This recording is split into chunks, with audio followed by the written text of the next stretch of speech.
Fantastic. So thank you. Thank you very much for having me here, Dinora. Thank you for having me in conversation.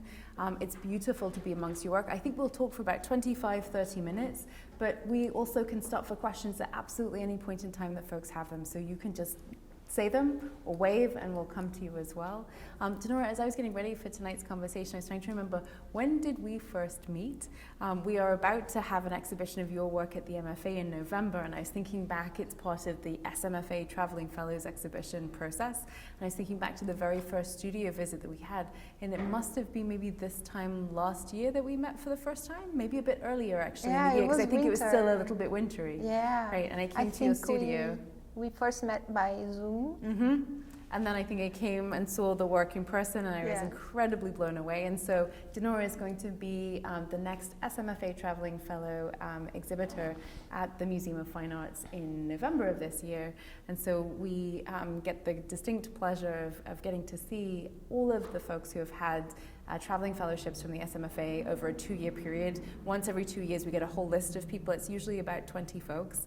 And one curator gets assigned from the contemporary department to take a look at that list and to make some studio appointments and visits with maybe 3, 4, 5 of those artists. And then one of those artists gets chosen or invited, should they so desire, to have an exhibition at the MFA. So Dinora's exhibition will be coming up next. So that's how we know each other.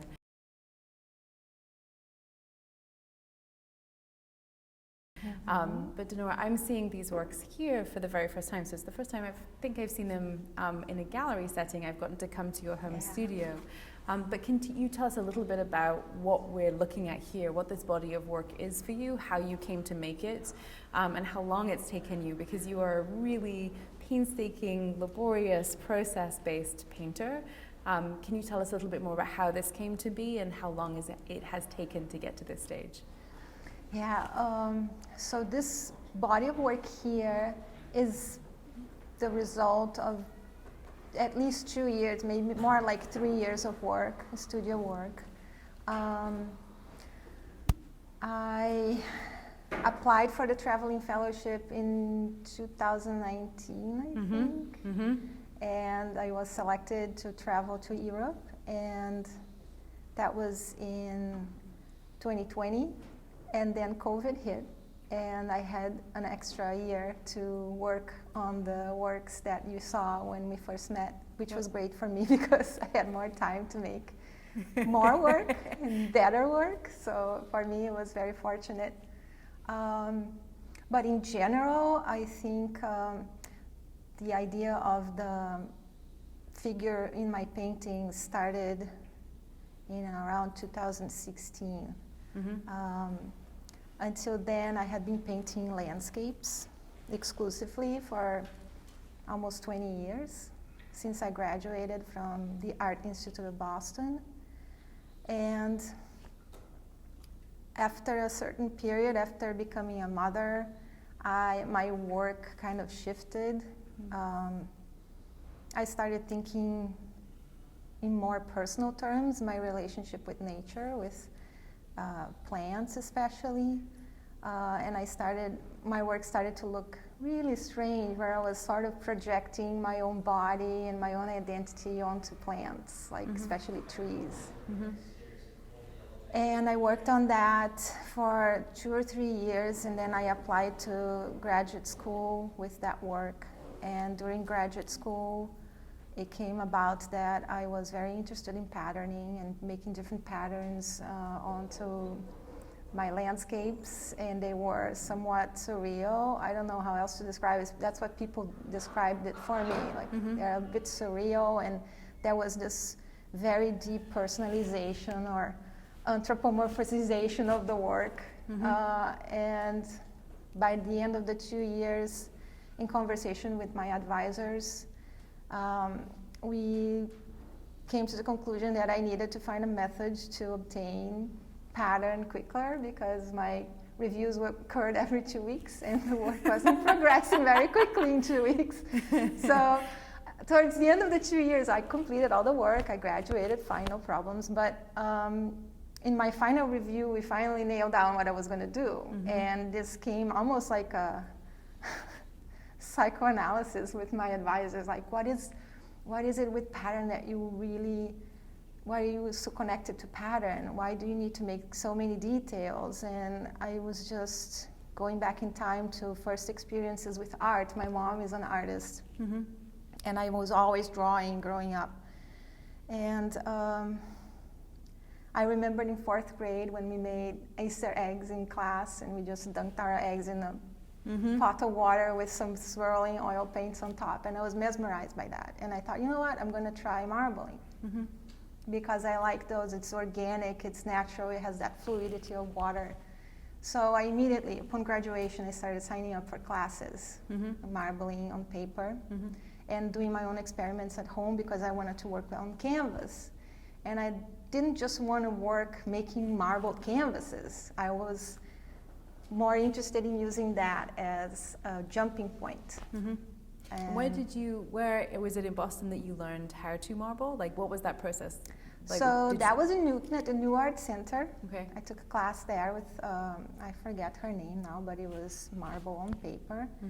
And I worked for 2 years on my own, in my own studio, trying to adapt the technique to canvas, which is a different surface, more porous, requires different techniques, different chemicals. So one night I received this phone call from Joseph Wolin, who's an art critic from New York, who was my mentor. He was a teacher at the museum school. And he said, would you be interested in being nominated for a grant from the St. Potol Foundation? And I said, yes. Well, yeah. Do you have a project? I said, yeah, I have a project. I need to learn how to marble on canvas. So if I got a grant, I could really use that. So he nominated me, I got the grant, and I found a couple of master marblers from Western Mass. And I went there and did a workshop with them, and they helped me figure out, because they were doing marbling on silk. And I brought canvases with me and different things to gesso or whatever to treat the surface, and we did experiments there, and we figured out how to do it. And then I was done, and I came home and I was off doing my own things, and it was looking like I wanted. And then the other side of the process was, remember how I said that I was personalizing plants and stuff? I think I have this very weird, very personal relationship to nature, which comes from my childhood. I was a girl that was always running outside. I hated wearing shoes, and I had this deep, deep love of nature. And did you grow up in a place, you grew up in Brazil, obviously, but did you grow up in a place that was very rural, Dinora? Yes. Or was it, okay, so you were accessing nature very quickly and very immediately in your childhood. Okay. Right now it's not rural anymore. Where I grew up, it's all paved, but back then it was empty lots with trees and wild vegetation and tadpoles, and like those things. And when it rained, we were outside in the rain, and we were making boats and getting wet and doing experiments. It was like very hands-on. So it's, to me, it's very visceral, and I've carried that with me my whole life.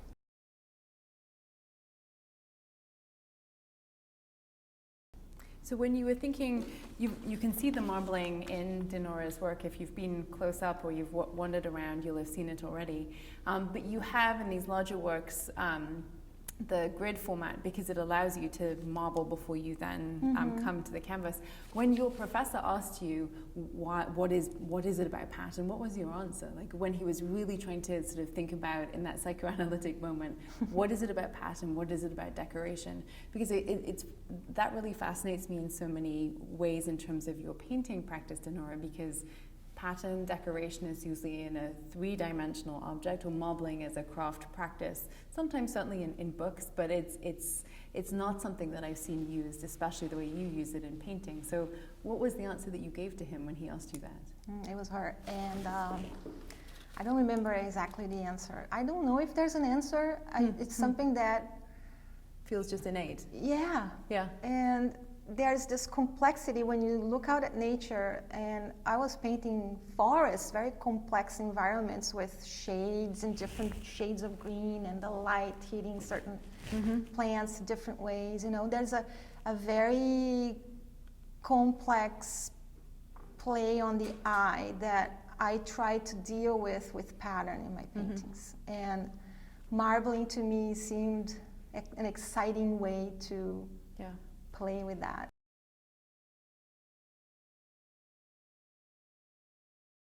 What I love too, amongst many things that I love about your paintings, it makes them like palimpsests. The slippage between the decorative element that you can pull out as a very specific pattern upon pattern upon pattern, and then you have the vegetation, you have this, it makes sense that there was a long history of landscape painting before you came to the figure, but then you also have the figures in these works. And it makes me smile in a good way, actually, when I think about the original intent of the Traveling Fellows money. This was from the School of the Museum of Fine Arts very, very early on. The young men who attended the school were meant to take the money and go off and do the grand tour and go see Europe and then bring it back into their paintings. Thank goodness it's not just young men anymore. It is, anybody can apply to it. But you, in many of your works, are looking very specifically at some of those very same works on the grand tour that these young men would have done 100 years ago when they were doing their traveling fellowship at the SMFA. But you're doing something very, very different. Your paintings are often after Delacroix or after Ingres or after Manet, but you're interested in this slippage, which is happening visually through the patterning and the effects, but also conceptually, thinking about those works and the ways in which those artists of the 19th century treated their female subjects, and that slippage too between the feminine and nature. And so I'm wondering, can you talk a little bit about how that process came to be, how you started to look at some of these 19th century masters and the desire that became writ large on canvas, like how that came to be? Yeah, that has to do a lot with language, because when I was working alone in my studio, most of the time I'm thinking about my own relationship with nature as a woman, and how we refer to nature in the feminine. And I thought, what does that mean? What if you don't like your mother? Do you not like nature too? Do you subconsciously act in disrespectful ways towards nature? Do you want to get, I don't know, your aggressiveness released in some way, like because of the language, I started thinking those things, and then I thought, this is interesting. And then I started leafing through my art history books and seeing references since, I don't know, earlier than the 1500s in Italy. For example, Titian was painting the Venuses with a landscape of rolling hills behind her, and then the critics making those connections already of the curves of her body.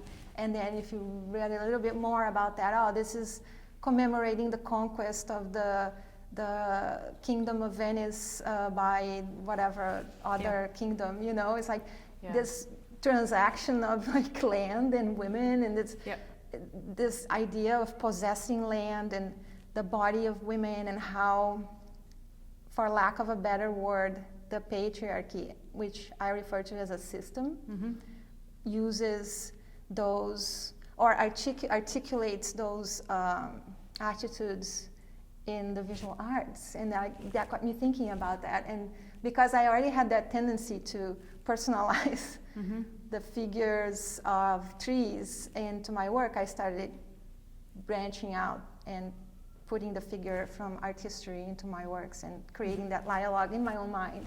And then when I applied to the fellowship, I articulated it better because I went deeper into art history and pulled out the works that were the most iconic from my studies of art history, and decided that I wanted to study them in person and see what they looked like, how they were made, what was the historical background, how were these artists, what was their relationship with their models, and try to bring that into my own work, but with the point of view of a female artist today.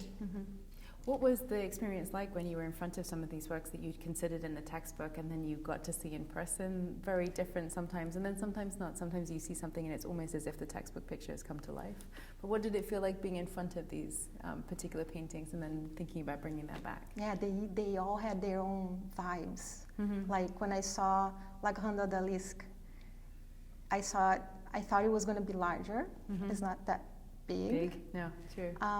It's very delicate, beautifully painted. I mean, this artist had this sensibility that is emanating from the painting, and I loved it, I respect it, and I took very detailed photos of all the areas of the painting. And then when I saw Olympia, a different vibe, a little more direct, but I felt good. I didn't feel affronted or anything. I felt that Manet had a respect for women and a love of women, even though that model herself was exposed, but he respected that she was looking back at him, you know. They were in this dialogue, and I appreciated that. And his brushstrokes were a lot more energetic. I liked that too. I responded well to that. The Women of Algiers, Delacroix. Beautiful, beautiful brushstrokes. I went back so many times. I lost count just to look at that painting and just absorb that goodness as a painter, you know, because I think that a lot of painters strive for that facility with paint and that rapid and virtuosic brushstrokes, something like, you know, Sargent has, and it's just mesmerizing and amazing, and just being able to experience it in person gives you a total new admiration for the craft of painting. And also I think that for me it was not an adversarial position as a woman to see their work. It was like, guys, I'm here, this is me now, like 100 years later, 150 years later, 200 years later, looking at your work, and I'm talking with you, and I'm going to engage with you with this. That's so interesting to me, actually, Dinora. So when I started thinking about the relationship between your work and some of these sort of, they're not old masters paintings, they're the masters of the 19th century perhaps, but, well, some of them are actually, you know, the Grand Odalisque maybe, but I was thinking about that very famous Guerrilla Girls poster that has the Odalisque on it, the naked woman, from the 1980s, and the punchline on it is, do women need to be naked to get into the Met? The supposition is that you can only get in as a woman artist into a museum like the Met or the MFA, at least in the 1980s. A lot hasn't changed since then, I have to say, because of the statistics, if you were the model or the muse of an artist rather than the artist themselves. And so that there is a very necessarily adversarial position that they put themselves in. I'm really curious about, and I really like the more complex position perhaps of not being an adversary, but being very staunch in your idea that it is a different perspective that you bring to this timeless, sort of almost age-old connection to the female body and the feminine within discourses of painting.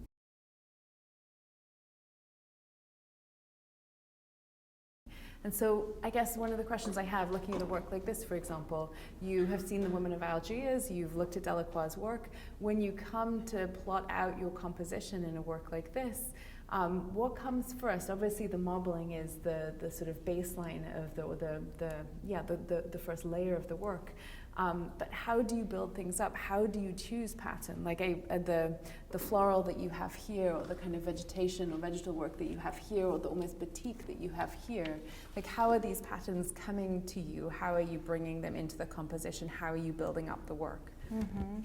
Okay, so going back to the Guerrilla Girls, love them. That poster is very familiar to a lot of people, and I think that it's not, I think we're all on the same team here, and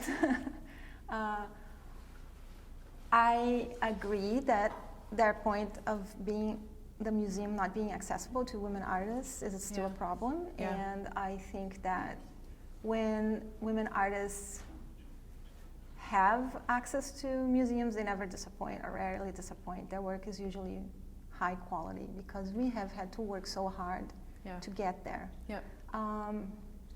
The other thing is when I start working, for example, with the Woman of Algiers, on this one in particular, I didn't use the exact number of figures. The woman of Algeria has 3 lounging figures and 1 standing up on the right, who is the slave. So I have made several versions by now, and this one I wanted to change things up, so I kept 2 of the seated figures, and then I use a lounging figure. And this one is myself. My husband photographed me in the woods, and then I used my own silhouette to complement this design.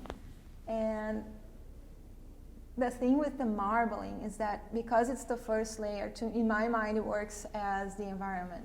And then I build up with the flowers and the vegetation and the fabrics to sort of create this merging and like sort of disappearance of the figure, because for me what I'm talking about is nature. I'm not talking about a woman, a particular woman with a face. I'm talking about the face of nature in the feminine. So this is very conceptual, and the marbling serves as this connection between foreground and background, and the figures as this dialogue that I have going on in my mind that is about women as nature. And then the textiles, I think that has to do with my Brazilianness.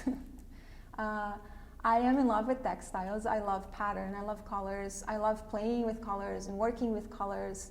They, to me, are like unruly children singing, and they have to be harmonized and like organized and made to work together, but still create that excitement and vibration in the paintings. When you're thinking about fabrics, do you have a number of fabrics in the studio with you? Are you looking online? Are they physically there, or is it more from either a digital or an imaginary place that they're coming into your canvases? It's from all over the place. I have a collection of traditional Brazilian fabrics that are called chita. They are cotton, very ordinary, super cheap. Everybody uses it there for all kinds of stuff, curtains, cushions, whatever, dresses. So this one is straight up chita. My mom sent me a bunch, and a friend of mine, when she went to Brazil, sent me a bunch again during COVID, so I had a good stash of them. Sometimes I use the design, but I change the color combinations. This one, for example, was a pattern from lace from my trip to France that I photographed at the museum, but I changed the colors. So it looks like batik, but it's really not. It's supposed to be white lace, and I painted it as white lace first, and then I didn't like it. And then I went back again with 2 different colors, and then it came out this way. This one I made up from the silhouette of some flowers that were engravings by 17th century French artists that did botanical books, stuff that I studied at Oak Spring Garden Foundation when I had a residency there. And then I overlapped with a pattern from a magazine photo. So it really comes from all over the place. I love that. That one there with the red checkered one is completely made up. The one above it made up. This one is a decorative paper that's gold and green with the background. That one I made up her vest. What happens when the scale of the work changes? I mean, I know many things happen in terms of composition, in terms of concept, but I'm thinking specifically of pattern too. Pattern exists in different measures and in different ways. When you're working, for example, at the scale of a work like this, or some of the smaller works that are on the other side of this wall, what has to shift for you in terms of your painting practice, specifically as it relates to the sort of pattern and decoration within your work? Is there a shift, or does it not matter? I use smaller brushes, but it's basically the same. Okay.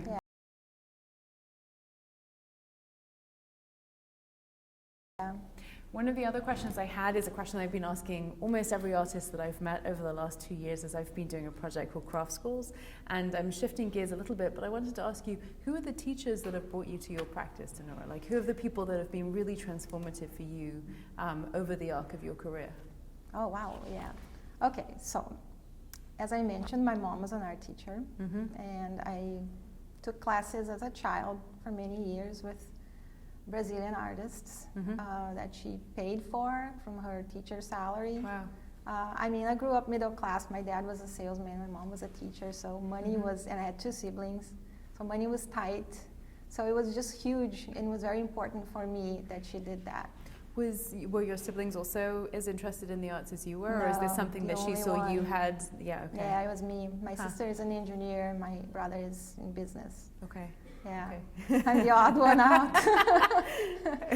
But, so I took classes in Brazil, but I had to work, so I became a shoe designer for a long time, and paid for my own education here. And when I studied here at the Art Institute of Boston, before it was acquired by Leslie, one of the most important teachers for me there was Andrew Macmillan. He's probably retired now, but he was very unique in his approach, and I studied figure drawing with him and figure sculpture with him for every semester for the whole time I was there. And he was amazing. And Tonia Pesos was the one who introduced me to landscape painting. What was the moment in time? I just want to go back to, so I knew that you had had a career as a shoe designer, you'd had a long professional life of many things. What was the moment in time where you decided, I'm going to go back to school, I'm going to sort of really think about painting or an artistic practice? Because you also, they're not here, but you also have a beautiful sculptural practice too. And so what was the catalyst for that? Yeah, as cliche as it sounds, it was 9/11. Because I was working at this Boston studio firm, and 9/11 happened, and I had been there for a few years, and I was in the office, and I saw it on TV, and I thought, what am I doing here? I could be dead, you know, this could just ended. I could have been in that building, because I could have gone there to meet clients or whatever. And that shifted something in me, and I was already graduated from art school. I was very well paid. I gave that up to start a career as a professional painter. And for the longest time, made very little money. But that's what I always wanted to do. Yeah. And I just decided this is it. I mean, I'm not getting any younger, and life is just slipping by. Every day is the same, looking through this corporate building window, not doing what I need to do. What age were you when that happened? I was 32. Okay, yeah. So yeah, that's a very specific moment to say, okay, things are calibrating to this way.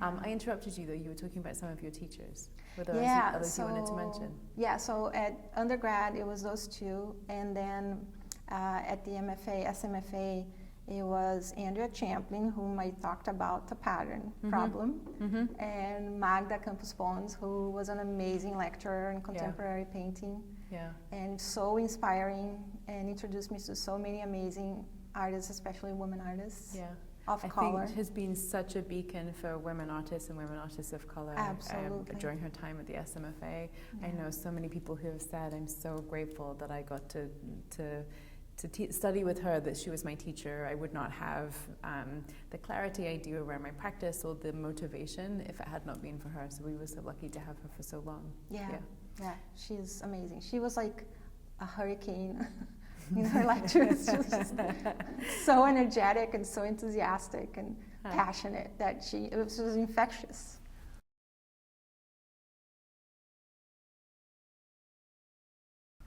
So then one of the other questions I often ask along with that one, and I'll make this my maybe penultimate question, I'll come to one other, but I want to ask it and see if anybody else has questions that they want to ask too. What are some of the opportunities that you want now for your practice or for your work? I always like to ask like a manifesting question in any artist talk or interview. So you have had really great opportunities and you've done many really brilliant things. Now thinking about this moment in your career and your practice, what is it that you would like to be kind of manifesting in the future? Oh yeah, so this is time to make a wish, right? I want to be seen by a lot of people in faraway places, and I want people to feel the love that I put into my work. Because to me it's about love. I mean, climate change is happening. I have been painting landscapes for, 22 years now, and I've seen things change with my own eyes and getting more and more anxious and nervous.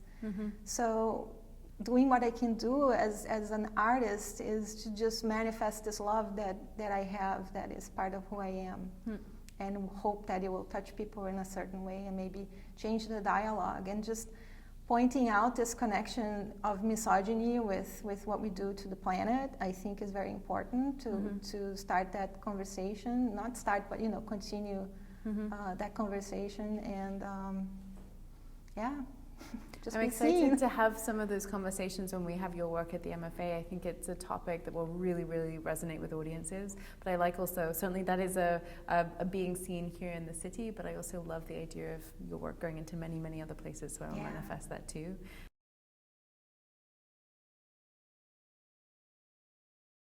I'm going to stop for a second. I have some other questions prepared, but I just wanted to ask, would anybody else like to ask a question? Is there anything that's burningly on people's minds? I always wait like 10 seconds just to see if somebody gets the urge to ask something. 'Cause it's Go, Julia. Well, I'm just curious. Yeah, when you used all those squares instead of maybe half, or why you divided it into all those squares. Oh yeah, that's a very easy question to answer. It's using the grid, which is something that Magda Campos Pons suggested to us artists when we can't do really large work, to break it up into smaller parts, because my equipment is all custom made. For marbling is a certain size, and all the rakes are custom made, so I am very limited in the area that I can marble at one time. So I decided to use the grid and marble the separate squares of canvas. So it was more for the marbling than the painting itself? Yeah, because of the scale.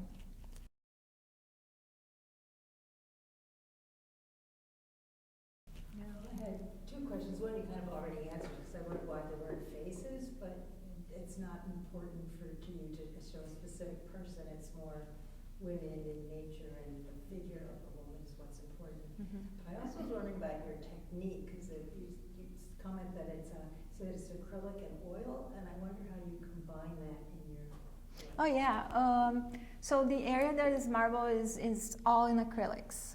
That's how we solved that problem that I had with getting the patterns onto the canvas, because oil is very nervous with water. It goes, it makes different patterns that are more like electric. And acrylic is very mellow. You can do whatever. You can, it just goes with the flow. So it gets that nice vibe, right? And then when it's dry, I can use oils as much as I want on top of it. Yeah.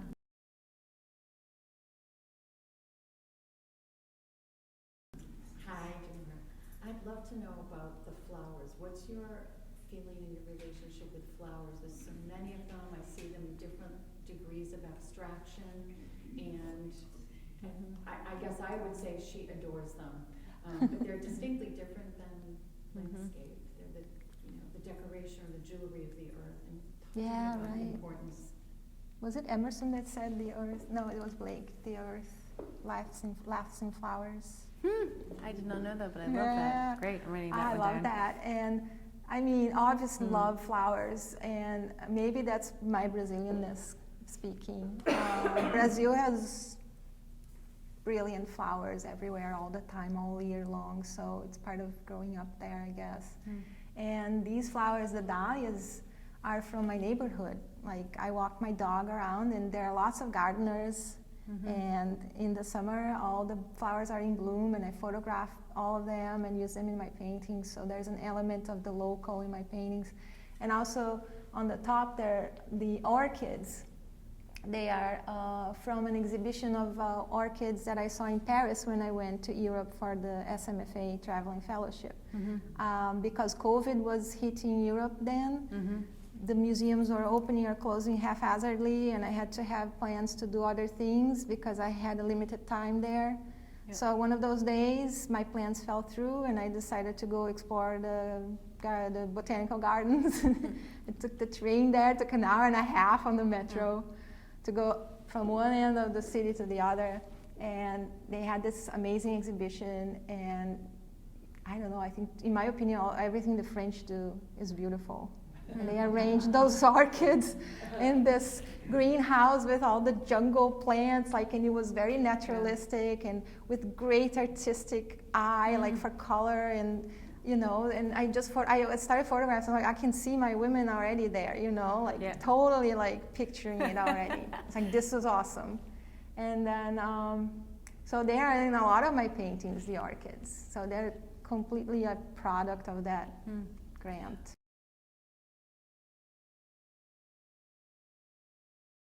I guess on that great question, actually, and extrapolating a little, one of the other questions I had, Dinora, so you really are making this conceptual connection between femininity and nature, and between the ways in which the feminine body and the natural world has often been mishandled by men, maleness, misogyny, patriarchy, etc.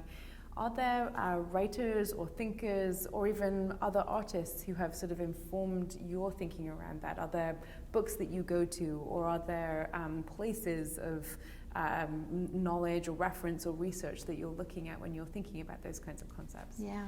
Oh, I've always read feminist books. I think the most influential in terms of politics was one I read in the 90s by Susan Faludi, Backlash. I just met Susan Faludi. Oh my God. Has anyone else read that book? It's Backlash by Susan Faludi. Oh, she's working on Backlash 2 right great. now, and it was written in the early 90s, and it was looking at feminist movements of the 1970s and the legacy over the 20 years in between that time, and thinking about the ways in which politicians, the general public, was often told by the early 90s, well, why are you complaining, women? You've had your feminist revolution. Surely things should be wonderful for you now. It's only on you if you have an issue. Obviously, failing to mention that patriarchy and misogyny had gone nowhere. And so she breaks it down I didn't know that. Oh my God. If you don't get infuriated reading that book and become a rabid feminist, I don't know what's wrong with you. But yeah, that was very influential for me early on.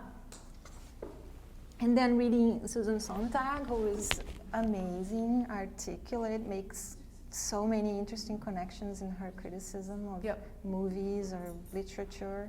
Who else do I like? Those are two greats. So They're many. perfect. Yeah. But really, in grad really school, great. also, I read this one guy, this Irish contemporary philosopher, Timothy Morton, who wrote 2 books that I bought, Hyper Object and Ecological Thinking, or something like that. Those are also very, very important for me. Hyper Objects is a book about how we can't understand climate change because it's too big. Our brain just can't wrap around the concept. So it kind of paralyzes us.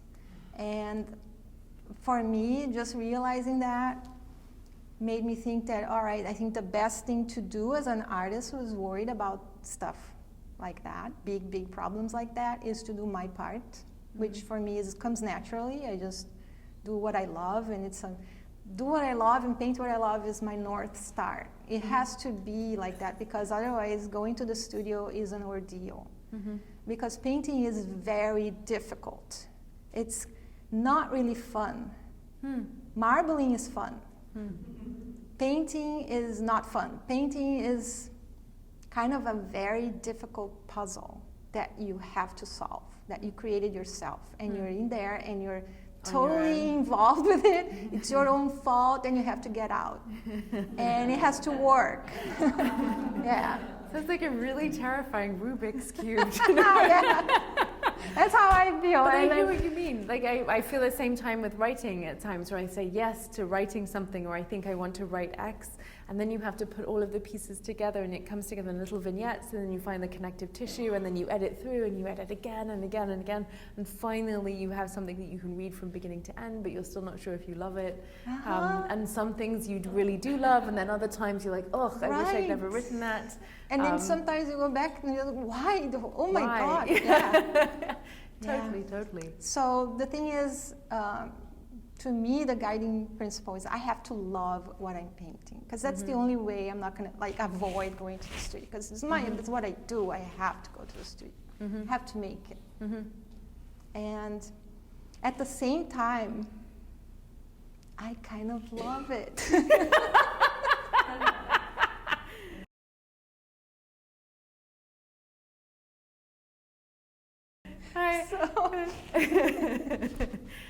I have one last question for you, Dinora, but I want to ask just before I finish up, are there any other questions from the audience? Anything else that people want to ask before we finish?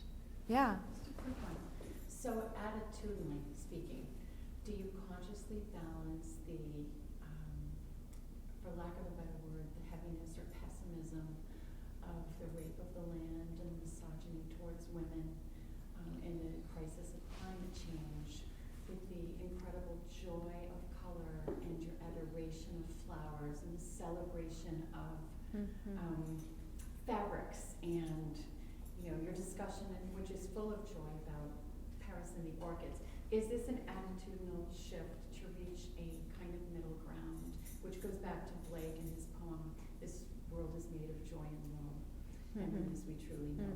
Through the world we safely go, joy and woe are woven fine, a tribute, a clothing for the soul to bind." So I think of that as we're talking about all these quote positives and negatives. Is that something you're conscious of? Such a lovely question. Thank you. Yeah, It's a really nice and I one. love Yeah. quoting Blake. Blake is one of my favorite poets. Yeah, I think it is conscious because mixed in with that despair at what's happening is this hope and this love of life and of nature and everything that's alive, the animals, the insects, us, everything that is good in the world, It's what I want to paint and celebrate. And I think that if we want to have a chance at fixing this and going ahead and survive and maybe even thrive in the future, we have to talk with people, especially the newer generations, in a language of hope and being more positive, because if we succumb to despair, we're gonna die. We're all gonna die. Everything is gonna die. And that's a sad thought, and I don't like to think that, but it comes from this celebration. It's like, look at this world is amazing. Life is amazing. I think that is so true. The first time I came into contact with your paintings in real life, and I still am, I'm so mesmerized by them. I want to see every single detail. It is like going back to as you felt like a child when you're out I also grew up in a very rural place where you search through the earth with your fingers and you can pull up a worm or a ladybug, you pull out a petal. There's so much there, there's so much richness there, and I feel the same when I come to your painting. And it is then this wonderful feeling of thinking, oh my goodness, this richness of nature, how wonderful, how wonderful. And then as you engage even further and you start to think about the figures, where they come from, the connections that you're making with histories of art, the ways in which that then leads us to larger conversations about who gets to be in galleries, how these works come to be in space, and then who gets to interact with and safeguard nature, the natural world around us. Then we get drawn into this conversation that is the despair part alongside the hope and the joy. But I'm so glad that you lead us in, that you bring us in so generously and so joyfully into that conversation.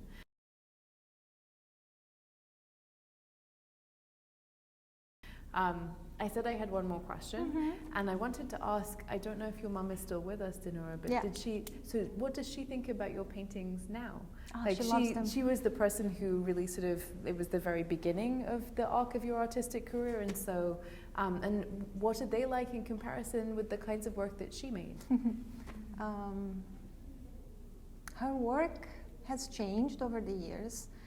Growing up with her work around us in our house, on the walls, they were very influential for me. She used to make engravings, textile work, like macrame stuff hanging from the walls in the shape of a uterus that looked like a flower, like totally. Does she still have these? No, oh my brother threw it away because the No. moths were eating it. Oh my goodness. Yeah. No. I could have killed him. No. Yeah. No. But she was very good artist. Hmm. She had that sort of 70s feminist. Yeah. You Then- just described a macrame uterus. Like, Yeah. I feel like that. 100% 70s feminist. With the ropey stuff in front of I mean, totally like, yeah, I can totally see that. Yeah, in my Judy Chicago, kid's please mind. step aside. Yeah, Yeah. absolutely. Yeah. But nowadays she makes more like, I would say, like more modest works on paper, watercolors, birds and flowers and things like that. But she's super proud of me. Having Yes, this she show should at the museum for her is like the pinnacle. Will she be able to come? No.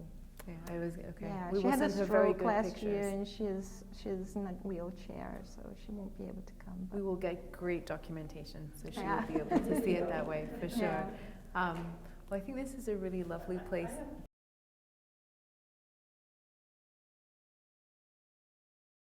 People from all over the world are coming to, and so I'm really excited that we'll get to have public programs. We'll get to have folks coming through. It's in a space actually where almost every one of our school tours gets to walk past, and so there will be people of all ages and stages, of all artistic passions and pursuits, and from pretty much all across the globe getting to see your work for a good 4 or 5 months That's later this year. amazing. So Yeah. I'm excited. I hope everybody can come. Take a look.